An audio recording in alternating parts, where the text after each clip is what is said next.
జవాన్ నగర్ అనే ప్రాంతము నా గుండెకాయ. అలా ప్రజలకు చెప్పిన, అందరికి చెప్పిన, దాన్ని అంతా కూడా జిహెచ్ఎంసి మొత్తం చెత్త అంతా తెచ్చి కొన్ని ఏళ్ల సందే ఆడనే వేస్తున్నారు. పర్లే వేస్తున్నారు, అది కాంగ్రెస్ టైంలో సందే వేస్తున్నారు, ఇప్పటిదాకా కూడా వేస్తూనే ఉన్నారు. అది కంటిన్యూ కాంట్రాక్ట్ ఉంది వేస్తున్నారు. మీ దాంట్లోనే కంటిన్యూషన్ అని చెప్తున్నా. నా జర ఓపిక పడతా, నీకు దండం పెడతా. ఎందుకంటే ఆ చెత్త వేసినప్పుడు, నేను మంత్రి ఉన్నప్పుడు మా కేటీఆర్ గారు 500 కోట్లు ఇచ్చిండు. చెత్తతోటి కరెంటు తయారు చేసే ఉత్పత్తి ప్లాంట్ ఆడ తయారు చేసినాం.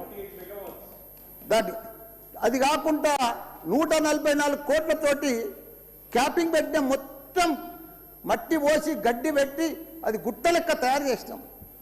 దానికి తోడు వర్షాకాలంలో అందులో వచ్చిన మురుగునీళ్ళు అంత వస్తే ఫిల్టర్ చేసేందుకు 250 కోట్లు ఇచ్చినాం వాటర్ ఎస్టీపీ. అంత బాగా చేస్తే అందంగా వాసన రాకుండా చేస్తాం నా మంత్రి ఉన్నప్పుడు మా కేటీఆర్ సార్. అటువంటిది ఇప్పుడు 2 సంవత్సరాలు 4 నెలల సంది భరించలేము. కొత్త గుట్ట చెత్తకుండి తయారు చేసారు, కొత్తది ఒకటి. అది రోగాన బారి పడుతున్నారు. వాటర్ల పొల్యూషను, గాలిల పొల్యూషను, భూమిల పొల్యూషను, మురికి నీరు ఉండలేక 2 లక్షలన్నర ప్రజలు ఉంటున్నాడు. దయచేసి అన్న శ్రీధర్ అన్న, నువ్వంటే నాకు చాలా అభిమానం. నన్ను పగబట్టకన్నా. ఎందుకంటే నా నియోజకవర్గం బంగారం అసుంటి, దేశంలోనే నంబర్ 1 అసుంటి మేడ్చల్ నియోజకవర్గం.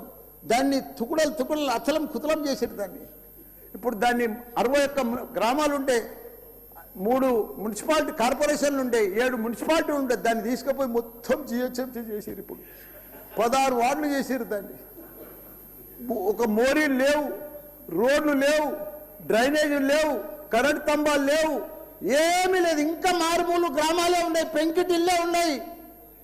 దాన్ని తీసుకుపోయి జిహెచ్ఎంసీలో కలిపారు. హైదరాబాద్ మస్తు డెవలప్ అయింది. కానీ ఆ జిహెచ్ఎంసీలో కలిపినప్పుడు, దాంట్లో కలిపినప్పుడు దయచేసి స్పెషల్ కేటగిరీ కింద జిహెచ్ఎంసీ చెత్తంతా ఆడికే వస్తుంది. దాన్ని ఒకటి క్లీన్ చేసి మీకు దండం పెడతా. ఎందుకంటే అక్కడ నేను ఉండలేకపోతున్నా. నేను ఎందుకు వస్తున్నా, ఎందుకు గెలిచినరా ఇక్కడి నుంచి అని భరించలేకపోతున్నా. నేను శ్రీధర్ అన్న నీకు దండం పెడుతున్నా. అదొక్కటి నాకు స్పెషల్ ఫండ్ ఇచ్చి 500 కాదు 1000 కోట్లైనా సరిపోవు.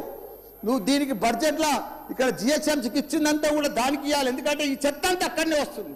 అక్కడ కూడా ప్రజలన్నా, పేద ప్రజలన్నా, డెవలప్ లేదన్నా, మోరీలు లేవన్నా, రోడ్లు లేవన్నా, లైట్లు లేవన్నా, చచ్చిపోతున్నారన్నా, రోజు ఒకరు చచ్చిపోతున్నారన్నా, హాస్పిటల్ బారిన పడుతున్నారన్న ప్రజలంతా. నేను చూడలేకపోతున్నా, నేను భరించలేకపోతున్నా. నీకు దండం పెడతా. ఇదొక్కటి నాకు స్పెషల్. ఒక్కసారి మీరు ఇన్స్పెక్షన్ చేసి అక్కడ రావాలని కూడా కోరుతున్నా. మీరు ఈ నడుమ ఇనాగ్రేషన్ కూడా వస్తలేరన్నా. ఆ మహేందర్ రెడ్డిని పంపిస్తురన్నా. మీరు కావాలనే వస్తురన్నా, కుట్ర పంతురన్నా, నా మీద కుట్ర పంతురన్నా. ప్లీజ్ దయచేసి అదొకటి